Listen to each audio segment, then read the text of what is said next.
నందు ప్రేమైన సహోదరి సహోదరులకు యేసుక్రీస్తు నామములో శుభములు. దేవుని యొక్క కృప మీకు కలుగును గాక. ఈరోజు దేవుడు మనకిచ్చిన మాట తెస్సలోనికీయులకు రాసిన 2వ పత్రిక 2వ అధ్యాయము 6వ వచనం. కాగా వాడు తన సొంత కాలమందు బయలుపరచబడవలనని వానిని అడ్డగించినది ఏదో అది మీరు ఎరుగుదురు. ఈ మాటలు పౌలు గారు తెస్సలోనికే సంఘానికి రెండోసారి రాస్తున్న ఉత్తరంలో తెలియజేస్తున్నారు. ఇక్కడ ఆయన తెలియజేస్తున్నారు కదా, దేవుని రాకడ గురించి తెలియజేస్తూ మనం పరిశుద్ధంగా ఉండాలి అని తెలియజేస్తూ, ధర్మ విరోధి అనేవాడు ఒకడు పనిచేస్తున్నాడు, వాడు బయలుపరచబడ్డానికి వాడికి ఒక సొంత కాలం ఉంది అని చెప్తున్నారు అనమాట. కాగా వాడు తన సొంత కాలమందు బయలుపరచబడవలనని, అంటే ధర్మ విరోధికి ఒక సొంత కాలం ఉంది. వాడు ఎప్పుడు రావాలి, వాడు ఎప్పుడు క్రియ చేయాలి అనేది కూడా ఒక కాలాన్ని దేవుడు నిర్ణయించి పెట్టారన్నమాట. సొంత కాలం అంట.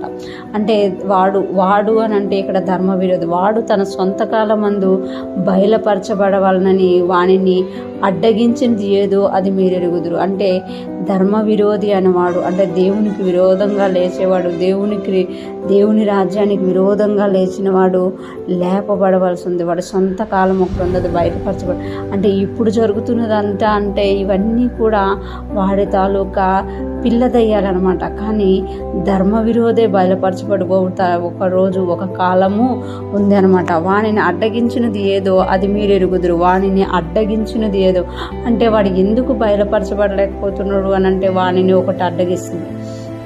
ఈరోజు దేవుని సువార్తకి అనేక చోట్ల అనేకమైన ఆటంకాలు కలుగుతున్నాయి, కానీ పూర్తిగా ఆటంకం కలగట్లేదు.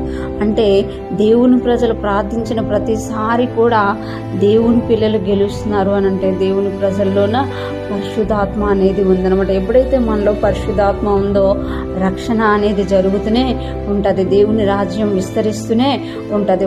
ఒక దగ్గర హింస కలుగుతుందంటే ఇంకొక దగ్గర ప్రార్థిస్తారు, ఆ ప్రార్థన వలన ఇంక కొంతమంది దేవుని దగ్గరికి రాబట్టబడుతుంటారు. ఇదంతా కూడా పరిశుద్ధాత్మని క్రియ అనమాట.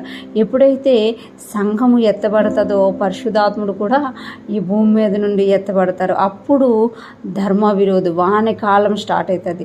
వాడు తన సొంత కాలమందు బయలుపరచబడవాలని, ఎప్పుడైతే పరిశుద్ధాత్ముడు భూమి మీద నుండి సంఘం ఎత్తబడుతుందో పరిశుద్ధాత్ముడు కూడా ఎత్తబడతారో అప్పుడు వాడు బయలుపరచబడతాడు అనమాట. వాడు బయలుపరచబడిన తర్వాత వాడి క్రియలు చేయడం మొదలు పెడతాడు. వాడికి ఎంత కాలం నిర్ణయించబడిందో మనకి తెలియజేయబడింది అనమాట. అంటే వాక్యానుసారంగా అయితే 7 సంవత్సరాల కాలం అని, ఒక 3.5 సంవత్సరాలు శాంతియుతంగా, 3.5 సంవత్సరాలు హింసయుతంగా ఉంటుంది అని మనకి వాక్యము తెలియజేస్తుంది. వాడి కాలం అది. ఆ కాలంలో దేవుని ప్రజలు హింసింపబడతారు, దేవుని ప్రజలు బాధింపబడతారు. దేవుని యథార్థంగా ఎవరైతే వెంబడిస్తారో వాళ్ళని దేవుడు కాపాడుతూ ఉంటాడనమాట. ఈరోజు ఫ్రెష్ మన్నా వింటున్న ప్రతి ఒక్కరూ జ్ఞాపకం చేసుకోవాలి, ప్రతి ఒక్కదానికి ఒక్కొక్క కాలాన్ని దేవుడు నిర్ణయించకుండా. అలాగే వాడు తన సొంత కాలం అందు వస్తాడు, అంటే ధర్మ విరోధి అయిన వాడు సొంత కాలంలో వస్తాడు. ఆడు రాకుండా వాడిని ఇప్పుడు అడ్డగిస్తున్నది ఏంటో కూడా మీరు ఎరుగుదురు అని చెప్తున్నారు. మనలో ఉన్న పరిశుద్ధాత్మ ధర్మ విరోధిని రాకుండా అడ్డగిస్తుంది. ఎప్పుడైతే మనము ఎత్తబడతామో వాడి కాలం స్టార్ట్ అవుతుంది అనమాట. ఈరోజు ఫ్రెష్ మన్నా ఉంటున్న ప్రతి ఒక్కరూ కూడా దేవుని రాకడ కొరకు ఎప్పుడు సిద్ధంగా ఉండేవారంగా ఆయన్ని స్మరిస్తూ ఆయన